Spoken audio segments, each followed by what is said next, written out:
Good morning, students. Welcome to the online class once again. And let us start with the third session. So quickly revising it once again. So we got to know that we have two characters. One is Mr. Roof and another one is Mr. Marcus Ibe. And now we were discussing about the election process. How the elections happen in this country and how the politicians are benefited and how the workers are extorting the leaders in the name of the people who demand the money.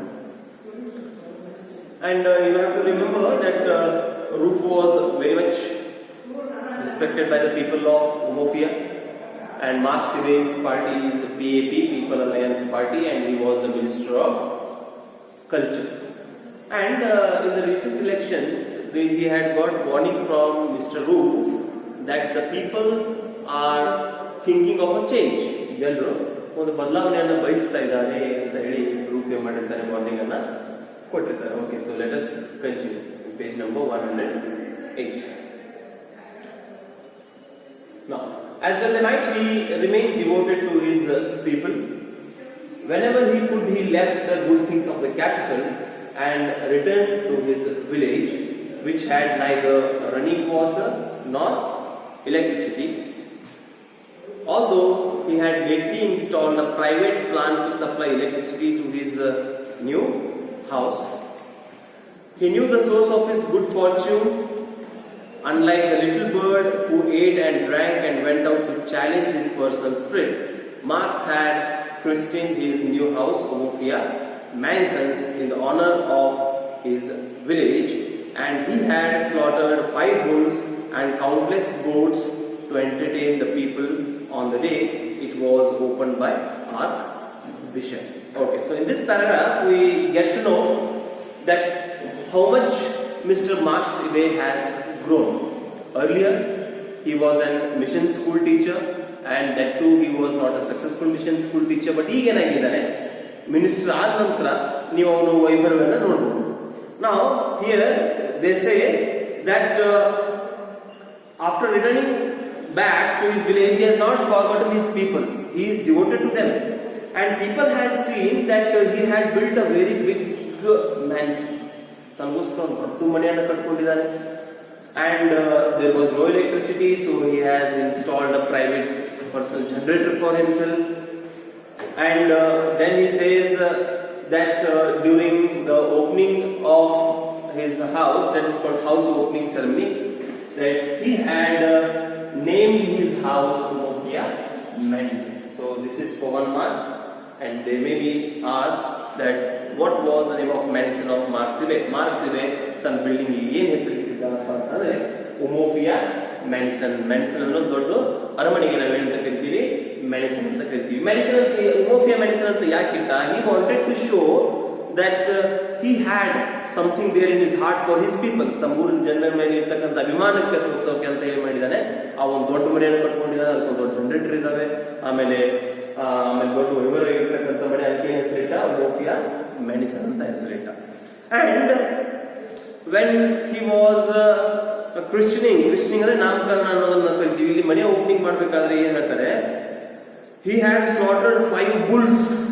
ನೋಡ್ರಿ, ಒಂದು 5 Bulls ಅಂದ್ರೆ ಹೋರಿಗಳನ್ನ, ದೊಡ್ಡ ದೊಡ್ಡ ದನಗಳನ್ನ ಏನ್ ಮಾಡಿದಾನೆ, slaughter ಮಾಡಿದಾನೆ. ಅಂದ್ರೆ he had arranged for the meals for the people. And countless goats, ಆಮೇಲೆ ಎಲ್ಸೋಕ್ ಆಗಲಾರ್ದಷ್ಟು ಮೇಕೆಗಳನ್ನು ಕೂಡ ಏನ್ ಮಾಡಿದಾನೆ, ಅಲ್ಲಿ ಜನರ ಊಟಕ್ಕೋಸ್ಕರ ಬಾಳ ಊಟ ಅಂತ ಕರಿತೀವಿ, ಆ ಲೆಕ್ಕಕ್ಕೆ ಜನರಿಗೆ ಒಂದು ಆಹ್ವಾನವನ್ನು ನೀಡಿದೆ. And it was opened by Archbishop. Archbishop is a very highly religious priest, topmost church ಅನ್ನ ಇರ್ತಕ್ಕಂಥ ಪೂಜಾರಿ ಅಂತ ನಾವು ಕರಿತೀವಿ ನಮ್ಮ ಭಾಷೆಯಲ್ಲಿ, ಪ್ರೀಸ್ಟ್ ಅಂತ ದೊಡ್ಡ ವ್ಯಕ್ತಿಗಳನ್ನ ಕರೆಸಿ ಆ ಮನೆ ಓಪನಿಂಗ್ ಅನ್ನು ಕೂಡ ಮಾಡಿಸಿದ. ಸೊ ಇದೆಲ್ಲ ಜನರಿಗೆ ಏನಾಗುತ್ತಪ್ಪ ಅಂದ್ರೆ ಎಲ್ಲೇ ಒಂದ್ ಕಡೆ ಕಣ್ಕೆಸರು, ಏನಪ್ಪ ಮಾಮೂಲಿ ಇರ್ತಕ್ಕಂಥ ವ್ಯಕ್ತಿ ಇಂಥ ಒಂದು ದೊಡ್ಡ ಮನೆ ಕಟ್ಟಿಸಿ ತನ್ನ ಮನೆಗೆ ಅಂತ ಹೇಳಿ ಒಂದು ಏನ್ ಮಾಡಿದ್ದಾನೆ, ಒಂದು ಎಲೆಕ್ಟ್ರಿಸಿಟಿ ಒಂದು ಜನರೇಟರ್ ಹಾಕೊಂಡಿದ್ದಾನೆ. And people know the source of income. ಎಲ್ಲಿಂದ ಬಂತು ದುಡ್ಡು? ನಾವು ವೋಟ್ ಮಾಡಿ ಅವನ ಸ್ಥಾನಕ್ಕೆ ಕೂಡಿಸಿದ ಮೇಲೆ, ಅವನು ಸ್ಥಾನಕ್ಕೆ ಹೋದ್ಮೇಲೆ ಅವನೇನ್ ಮಾಡಿದ್ದಾನೆ, ಇಷ್ಟೊಂದೆಲ್ಲ ಶ್ರೀಮಂತಿಕೆ ಅವನಿಗೆ ಬಂತು. He became rich once he entered politics. And who are the reason? we are the reason because we gave votes. Now people are very much alert and attentive to see. Everyone was full of praise for him. One old man had said, our son is a good man. He is not like the mortar which as soon as food comes its way turns it back on the ground. So everybody was praising. ಎಲ್ಲರೂ ಹೊಗಳ್ತಾ ಇದ್ರು, ನಮ್ಮ ಹುಡುಗ ಹಿಂಗೆ, ಅವನು ಹಂಗೆ, ಇಷ್ಟು ಒಳ್ಳೆ ಹುಡುಗ ಅಂತ ಹೊಗಳಿದ್ರು. But when the feasting was over, ಆದ್ರೆ ಬಾಡಿ ಊಟ ಮುಗಿದ ನಂತರ, ಊಟ ಮಾಡುವಾಗ ಹೊಗಳಿದ್ರು ಜನರು. ಊಟ ಮುಗಿದ ನಂತರ the villagers told themselves that they had underrated the power of the ballot paper before and should not do so again. So now they are thinking, after food they are discussing, ಮುಂಚೆ ನಮ್ಮ ಮತದ ಶಕ್ತಿ ನಮ್ಗೆ ಗೊತ್ತಿರಲಿಲ್ಲ, ಅಂಡರ್ರೇಟೆಡ್ ballot paper, ಮತದಾನ ಮಾಡಿದ್ರೆ ಅದ್ರ ಶಕ್ತಿ ನಮ್ಗೆ ಗೊತ್ತಿರಲಿಲ್ಲ, ಸೊ ಹಾಗೆ ನಾವು ವೋಟ್ ಮಾಡಿಬಿಟ್ವಿ ಫ್ರೀ ಆಫ್ ಕಾಸ್ಟ್. ಬಟ್ ನಾವು we got to know the power. What power? Because after winning the election Marks has become very rich. Marks ಇವೆ ಹ್ಯಾಸ್ ಬಿಕಮ್ ವೆರಿ ರಿಚ್. ನಮ್ಮ ಮತದಲ್ಲಿ ಇಷ್ಟೊಂದು ಶಕ್ತಿ ಇದೆಯಾ, ನಾವು ಯಾರಿಗೆ ಮತ ಹಾಕಿ ಅವ್ರು ಈ ಮಟ್ಟಕ್ಕೂ ಅವ್ರು ಬೆಳೆಯೋಕೆ ಸಾಧ್ಯನಾ? ಇಷ್ಟೊಂದು ಶ್ರೀಮಂತಿಕೆಯನ್ನ ಗಳಿಸಬಹುದಾ? ಇಷ್ಟೊಂದು ಏನಾಗ್ತಾರೆ ಅವರು ಪ್ರಭಾವಶಾಲಿ ಆಗ್ತಾರ? ಅಂದ್ರೆ ನಮ್ಮ ಮತದಲ್ಲಿ ಏನಿದೆ, ಒಂದು ಶಕ್ತಿ ಇದೆ. Power in our ballot paper and should not do so again. ಹಾಗಾಗಿ ಈ ಸತಿ ನಾವು ಹಾಗೆ ಮಾಡೋದು ಬೇಡ. ಚೀಫ್ ಆನರಬಲ್ ಮಾರ್ಕ್ಸ್ ಇವೆ ವಾಸ್ ನಾಟ್ ಅನ್ಪ್ರಿಪೇರ್ಡ್. ಸೊ ಅವನು ಕೂಡ ರೆಡಿ ಆಗಿದ್ದ, ಅವನು ಈ ಸಲ ಕ್ಯಾಶುವಲ್ ಇಲ್ಲ. He had drawn 5 months salary in advance. So ತನಗೆ ಬರೋ ಅಂತ ಒಂದು 5 ತಿಂಗಳ ಸಂಬಳವನ್ನ ಅಡ್ವಾನ್ಸ್ ಆಗಿ ಸ್ಯಾಲರಿಯನ್ನು ತಗೊಂಡಿದ್ದಾನೆ. Why? To spend it in elections. Changed a few hundred pounds into shining shillings and armed his campaigning boys with eloquent little jute bags.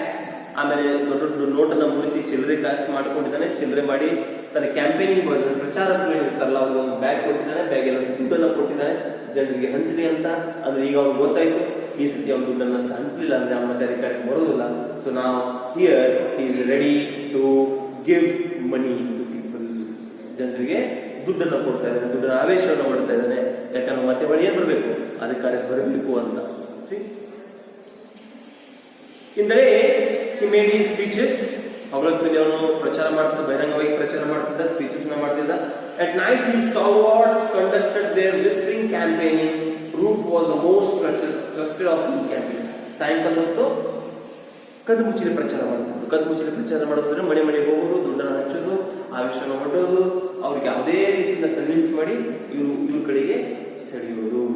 ಆಮೇಲೆ ಅದಕ್ಕೆ ಎಲ್ಲರಿಗಿಂತ ನಂಬಿಕೆಸ್ತ ಯಾರಿದ್ದಂದ್ರೆ ಪ್ರಚಾರಕರಲ್ಲಿ marks ಇದೆಗೆ Mr. Roof was very much trusted. Now what Roof is saying, Roof ಹೆಂಗೆ ಪ್ರಚಾರ ಮಾಡ್ತಾ ಇದ್ದಾರೆ ನೋಡೋಣ. Third paragraph. We have a minister from our village, one of our own sons. He said to a group of elders in the house of Ogubufi Ezeniva, a man of high tradition type. So Ogubufi Ezeniva ಒಬ್ಬ ಹಿರಿಯ ಮನೆಯಲ್ಲಿ ಕೂಡಿದ್ದಾರೆ. ಅಲ್ಲಿ ಹೋಗಿ roof ಮಾತಾಡ್ತಾ ಇದ್ದಾರೆ. ಇವನು ಇದೇ ಮಣ್ಣಿನ ಮಗ, ನಮ್ಮ ಊರಿನ ಮಗ, ನಮ್ಮ ಅಲ್ಲಿ ಒಬ್ಬ. What greater honour can a village have? ಇದಕ್ಕಿಂತ ಹೆಚ್ಚು ಗೌರವದ ವಿಷಯ ನಮ್ಮ ಊರಿಗೆ ಏನು? Do you ever stop to ask yourself why we should be singled out of this honour? ಒಂದ್ಸತಿ ವಿಚಾರ ಮಾಡ್ರಿ, ಈ ಗೌರವನ ನಾವು ಯಾಕೆ ಕಳ್ಕೋಬೇಕು?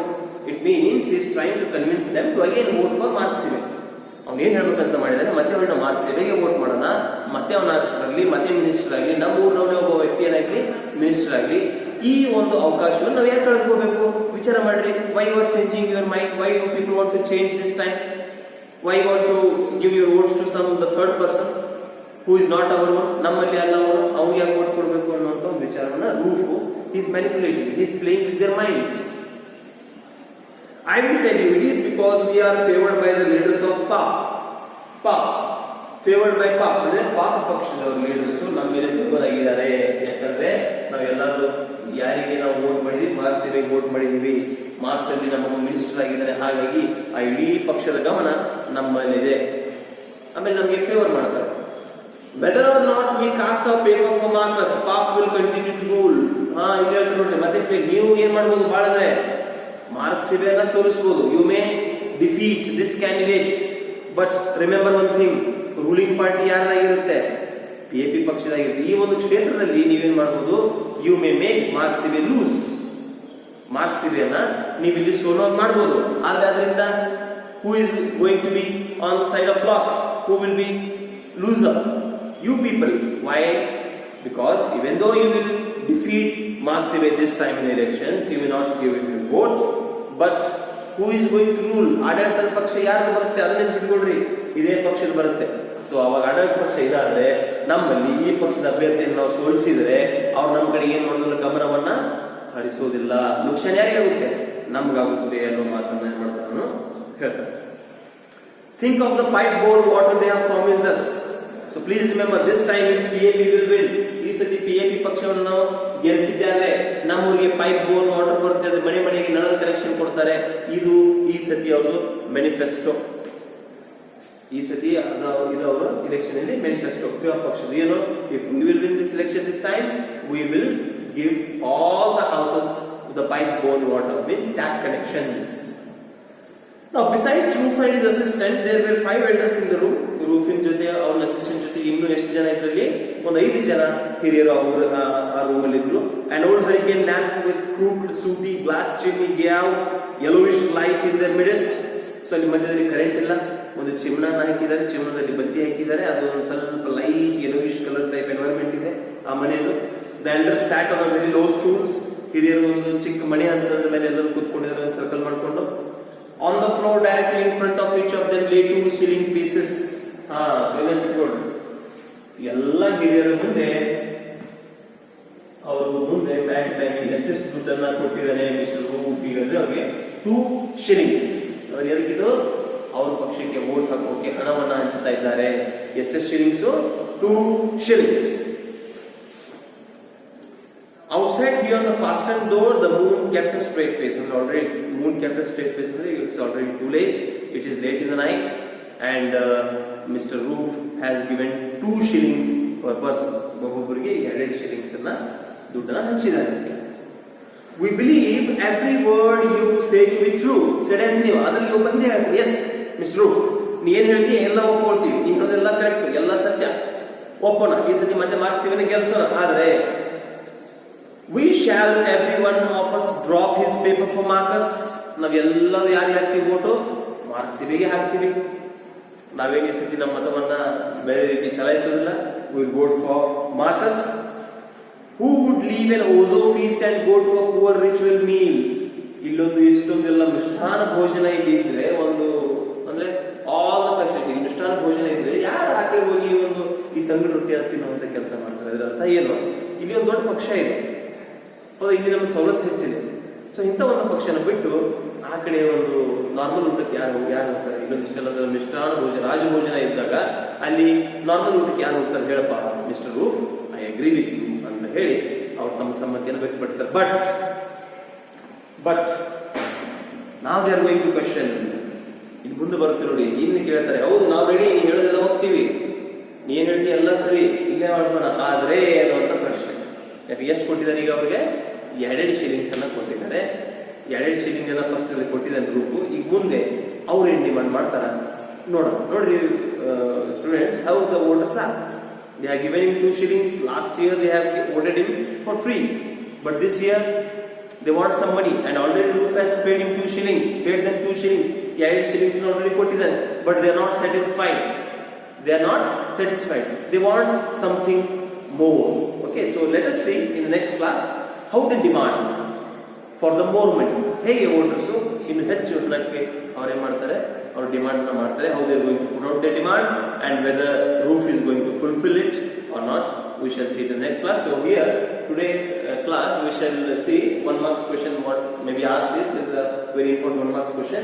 What was the name of Mark Sire's house? ಅವನ ಮನೆ ಹೆಸರು ಏನಾಗಿತ್ತು? ಉಮೋಫಿಯಾನ ಊರ ಹೆಸರು, ಅದರ ಮೇಲೆ ಹೆಸರು ಇಟ್ಟಿದ್ದ ಉಮೋಫಿಯಾ ಮ್ಯಾನ್ಸನ್ ಅಂತ ಇತ್ತು. And how much money did Roof pay initially to the elders? ಪ್ರಾರಂಭದಲ್ಲಿ ಎಷ್ಟು ಹಣವನ್ನು ಅವನು ಕೊಟ್ಟಿದ್ದ ಅಂತ ಕೇಳಿದ್ರೆ 2 shilling ಅನ್ನ ಪ್ರಾರಂಭದಲ್ಲಿ ಕೊಟ್ಟಿದ್ದ. ಮುಂದೆ ಎಷ್ಟು ಕೊಡ್ತಾರೆ ನೋಡೋಣ. ಮುಂದೆ ಈ ಪ್ರಾರಂಭದಲ್ಲಿ ಕೊಟ್ಟಿರೋದೆಷ್ಟು? 2 shillings. Okay, my friends, let us continue in the next class. Thank you.